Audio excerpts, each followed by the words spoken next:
Assalamualaikum warahmatullahi wabarakatuh. Salam sehat untuk kita semua dan semoga kita selalu dalam lindungan Allah Subhanahu wa taala. Amin amin ya robbal alamin. Ketemu lagi di channel saya Santi Utomo yang masih mau berbagi motivasi dan pengalaman pengobatan gangguan kelenjar tiroid yang saya alami. Dan untuk kali ini saya ada di belakang rumah. Sore yang cerah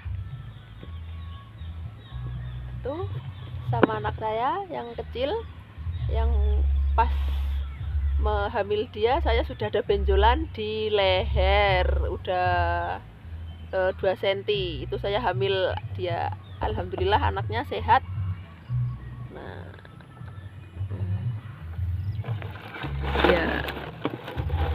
ya, jadi teman-teman, untuk kali ini saya akan membahas kemarin ada pertanyaan dari akunnya Mas Ponco Budut ya. Kemarin menanyakan kalau apakah terapi ablasi bisa menyebabkan kebotakan rambut atau gundul. Nah, jadi seperti yang sudah saya jelaskan di part sebelumnya, memang untuk gangguan kelenjar tiroid, khususnya pengalaman saya sendiri yaitu kanker tiroid, itu memang diablasi. Ablasi itu yaitu pemberian cairan iodin yang diberikan secara diminum. Nah, itu untuk membunuh sel-sel kanker yang tersisa setelah pengangkatan kelenjar tiroid itu sendiri. Nah, jadi fungsinya yaitu untuk mematikan sel-sel kanker yang masih tersisa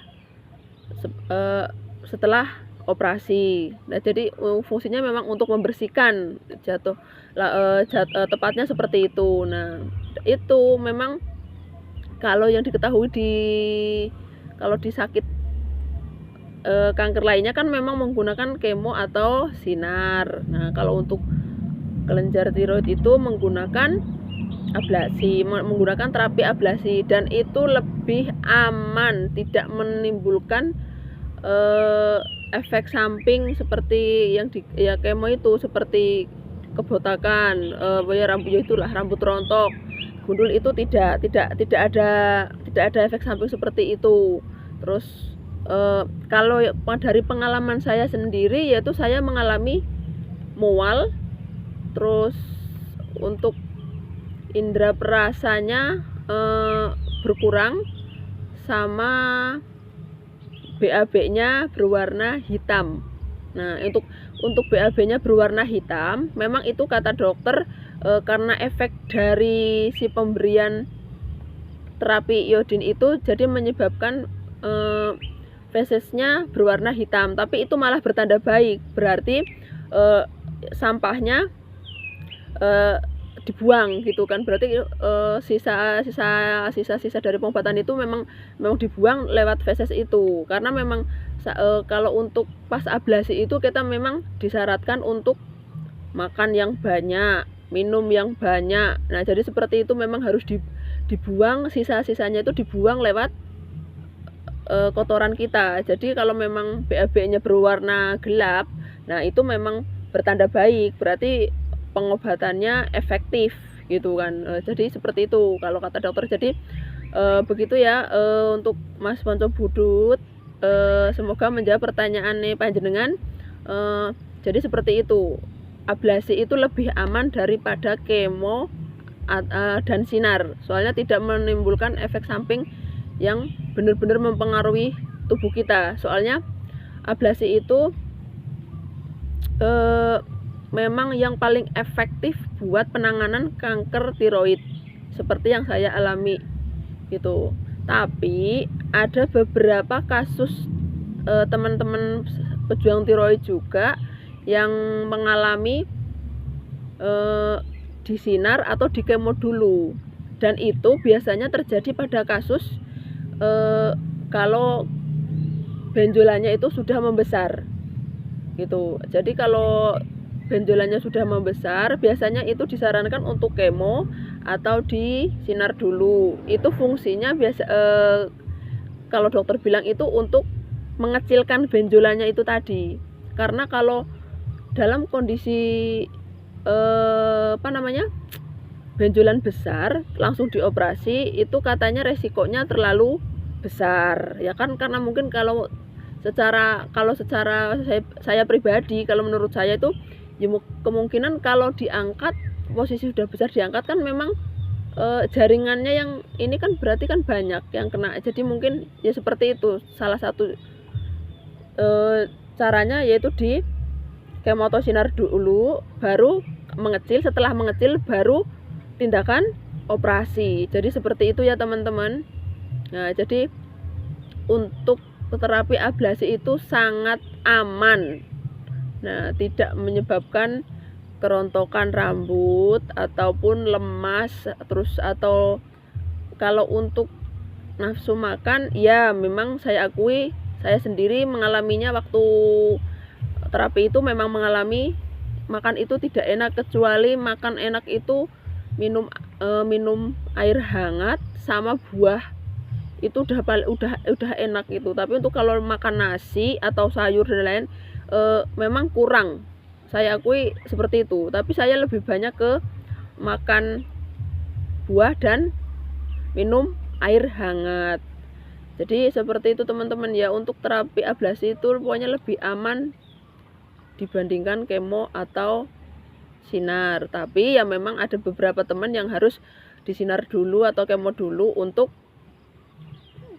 mengecilkan benjolan yang sudah membesar. Tapi tidak semua pasien tiroid mengalaminya, kecuali memang sudah besar. Kan memang pembesaran itu kan biasanya memang karena awal-awalnya takut berobat, seperti pengalaman saya kan seperti itu. Saya takut berobat.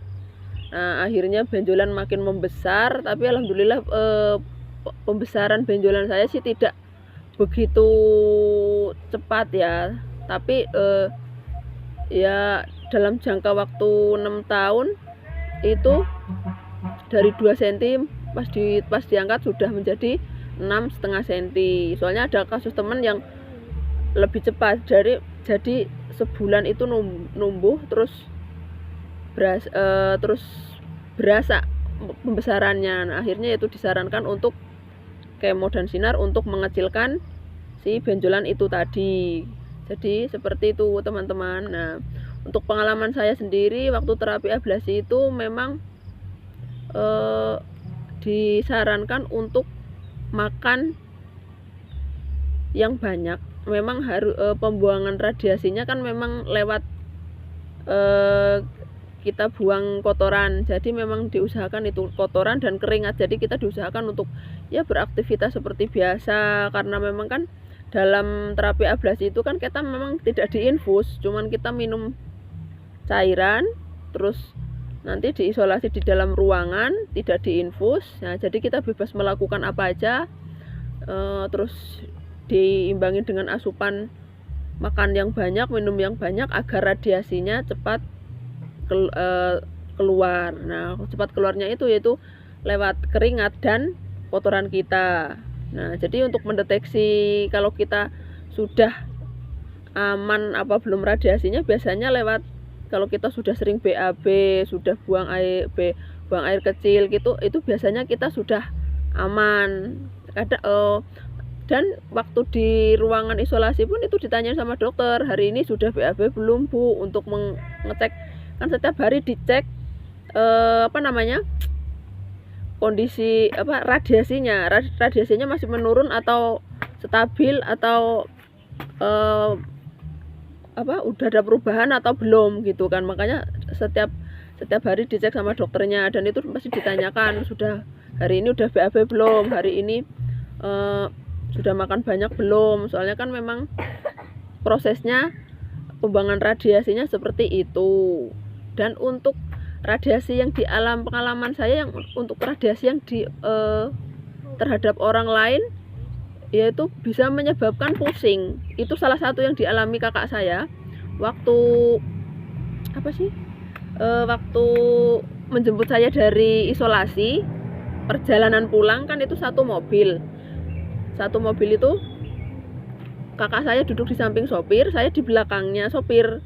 Nah itu katanya dia merasakan kalau dia terkena radiasinya itu pusing. Di sini katanya berasa ada, kalau orang Jawa bilang garit, di sini kayak berasa ada yang ganjal. Terus akhirnya dia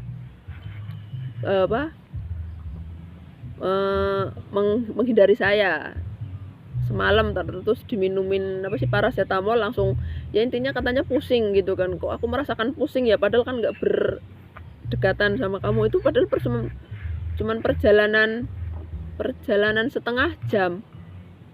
Nah itu memang, dan itu radiasinya memang berarti masih besar. Tapi kata dokter waktu pas saya pulang itu sudah disarankan boleh ketemu orang tapi dalam jarak 2 meter dan paling tidak itu 10-15 menit pertemuan atau kebersamaannya itu 10-15 menit aja, nggak boleh lebih dari itu. Katanya kasihan kan, takut kalau kalau orang lain yang terkena radiasi. Jadi seperti itu teman-teman ya. Jadi seperti itu untuk Mas Ponco Budut ya. Ablasi itu tidak menyebabkan kerontokan rambut. Efeknya itu tidak seperti kemo atau sinar. Itu ablasi itu jauh lebih aman karena memang langsung mengena di sasaran titik tiroidnya. Jadi itu tidak merusak sel baik yang lainnya. Nah, jadi gitu ya teman-teman. Semoga bisa memotivasi teman-teman untuk yang sedang mengalami keluhan gangguan kelenjar tiroid, segera diperiksakan, segera dikonsultasikan, yaitu untuk dokternya. Yaitu saya sarankan untuk pertama itu biasanya ke spesialis penyakit dalam. Nah biasanya nanti kalau dilanjutkan lagi biasanya yang ke spesialis penyakit dalam, sub endokrin. Kelanjutannya biasanya kalau memang ada butuh pembedahan biasanya langsung ke bedah onkologi. Nah dan selanjutnya yaitu biasanya ke kedokteran nuklir. Nah yang di nuklir itu biasanya memang di situ memang kan untuk mengecek sidik tiroid dan atau penyebaran kankernya, kan di situ biasanya alatnya di kedokteran nuklir semua. Jadi seperti itu teman-teman ya. Jangan, pokoknya harus tetap semangat, harus tetap berusaha untuk mencari pengobatan, karena keluhan gangguan tiroid memang tidak berasa atau samar. Jadi segera lakukan konsultasi dengan dokter nanti biar mengikuti kelanjutannya, dan yang pasti dikonsultasikan apa keluhannya biar dokter bisa memastikan pengobatan apa yang tepat untuk teman-teman semua. Jadi seperti itu ya teman-teman. Kita tetap optimis untuk berobat jika memang kita sudah memiliki benjolan atau memang gangguan kelenjar tiroid, baik itu hipotiroid maupun hipertiroid. Kita segera konsultasikan untuk pengobatan. Jadi tidak usah takut, tidak usah terlalu berpikir panjang. Nah ditunda nanti besok. Apalagi kalau yang udah ada benjolannya terus pikirannya alah masih kecil ini gitu kan, seperti itu juga pemikiran yang salah. Saya pun sempat berpikiran seperti itu, tapi kan terus akhirnya mengalami pembesaran, kan akhirnya malah menjadi kanker. Nah jadi jangan disepelekan, walaupun tadinya cuman benjolan kecil gitu kan. Nah, lama-lama yaitu dari istilahnya tumor naik ke level menjadi kanker. Jadi seperti itu teman-teman. Untuk perlu dipahami, memang kelenjar tiroid karena gejalanya samar, jadi segera lakukan konsultasi ke dokter agar mendapatkan penanganan yang tepat dan cepat. Walaupun ya memang sakit tiroid itu perjalanannya, perkembangannya memang slow. Nah, tapi tetap malah perlu diwaspadai. Takutnya malah kita istilahnya kecolongan. Kita santai-santai, kita tidak memikirkan nanti gimana pengobatannya gimana, terus akhirnya malah setelah tahu harus pengobatan begini kaget. Nah, dan kita malah yang semakin down. Pokoknya untuk teman-teman semua, semangat untuk pejuang tiroid. Kita tetap, kalau untuk yang sudah operasi, mau yang hasilnya kanker atau yang memang harus disarankan kontrol rutin, lakukan kontrol rutin. Tidak usah menjadikan beban, tidak usah menjadikan apa ya namanya, ya intinya jangan mengeluh karena sering kontrol, karena kontrol itu sendiri memang untuk mengetahui kondisi badan kita. Karena kan memang kita permainannya memang sistem hormon, tidak kelihatan. Jadi seperti itu, tidak kelihatan. Kalau kita sakit, dari orang dari luar sudah bisa memastikan kalau saya itu tidak sakit, tapi sebenarnya kan kita yang merasakan keluhannya kalau kita sakit. Jadi seperti itu ya teman-teman. Kesimpulan terakhir yaitu ablasi itu memang terapi khusus untuk tiroid. Jadi itu jatuhnya lebih aman dan tidak merusak sel baik yang ada di dalam tubuh kita, karena langsung tertuju di kelenjar tiroidnya dan tidak menyebabkan kerontokan atau gundul atau botak rambut atau bulu-bulu yang ada di badan kita. Jadi gitu ya teman-teman. Semoga video ini menjawab pertanyaan Mas Ponco Budut, dan terima kasih untuk partisipasinya terus, untuk komentarnya terus. Untuk teman-teman yang mau berkomentar atau menanyakan,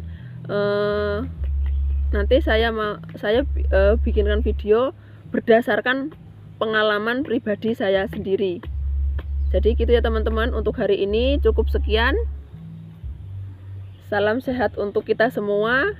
Sehat itu mahal dan sakit itu jauh lebih mahal. Akhirnya, wassalamualaikum warahmatullahi wabarakatuh. Dadah.